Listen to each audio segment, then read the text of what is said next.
The water that flows from our taps here in the UK. It seems pretty simple, right? You turn the handle, and there it is. But behind that everyday convenience is this massive, really complex balancing act. So today, we're going to dive into the hidden challenges of managing what is, let's be honest, our most essential resource. To get us started, I've got a question for you. When you think about what clogs up our cities, what comes to mind? Probably traffic jams, maybe crowded streets? Well, the real answer might be lurking right under your feet, and I'm willing to bet it's not what you're expecting. That's right, fatbergs. These are literally colossal masses of congealed waste, and they are a very, very modern problem. They're a direct result of what we all put down our drains. But to really get why they've become such a huge issue, we need to look at the bigger picture of our relationship with water, starting with just how much of it we're using. And that brings us to our first section. See, the story of our water challenges really begins with a simple fact. We are using way more water than ever before. Let's take a look at why.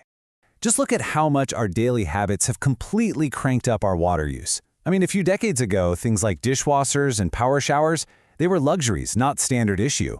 Now, they're in almost every home. And when you add in our demand for these lush green gardens and perfectly manicured golf courses, well, it's clear our collective thirst has become absolutely enormous.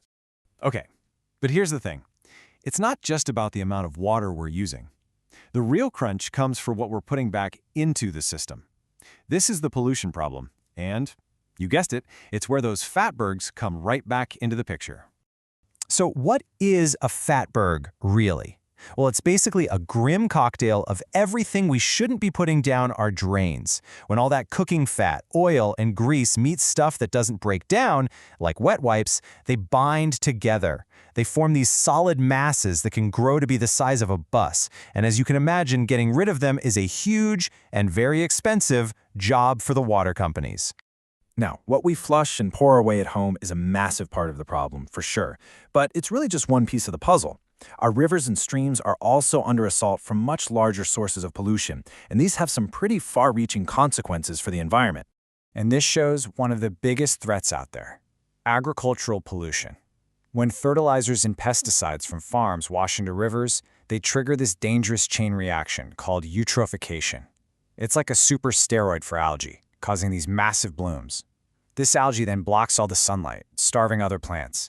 And as it decays, it sucks all the oxygen out of the water, which can be absolutely devastating for fish and the entire aquatic ecosystem. And then, of course, there's the whole legacy of industrial pollution. Now, regulations are much tighter these days, thank goodness, but our rivers are still recovering from a time when factories could just release untreated toxic waste directly into the water. And that historical pollution, it doesn't just disappear. It lingers in the ecosystem, posing this long-term threat to both wildlife and even our own health. Okay, so let's recap.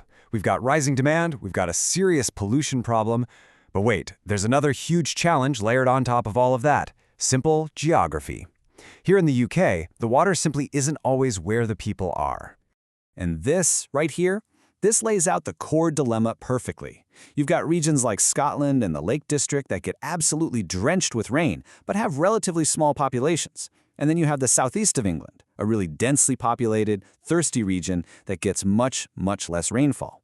This fundamental mismatch is the central engineering challenge of UK water management. So how on earth do you solve a problem like that? Well, this brings us to the massive efforts to literally engineer the flow of water across the country just to meet our needs. On the front lines of this whole challenge are the water companies. I mean, they manage the entire water cycle. Everything from purifying our drinking water to treating our wastewater so it can be safely returned to the rivers.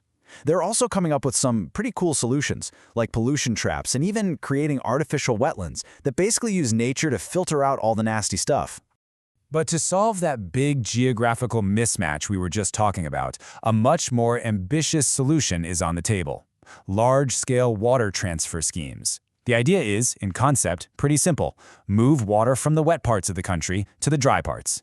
But, and this is a big but, it's incredibly complex in practice. So you're faced with a major trade-off. On the one hand, these schemes could solve water shortages in those high-demand areas, which is great. But on the other hand, the costs are pretty significant. Building new reservoirs can mean flooding valuable land. Pumping millions of liters of water across hundreds of miles, that is incredibly energy-intensive, which of course contributes to greenhouse gas emissions. There are no easy answers here at all. And that really brings us to our conclusion. When you put all of these different pieces together, our growing demand, the pollution, the geography, the engineering solutions, you start to see that managing water is a truly, truly delicate balance. At the end of the day, this is the key takeaway. Every single decision involves weighing what we need against the impact on the environment and, of course, the financial cost. Whether it's deciding to build a brand new reservoir or just, deciding what we pour down the sink, every single action is part of this really intricate system. So I'll leave you with this final thought.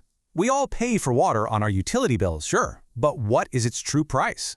When we start to factor in the environmental costs and the incredible engineering feats it takes just to get it to our taps, well, maybe its real value is something we can't actually measure in pounds and pence. It's definitely something to think about next time you turn on the tap.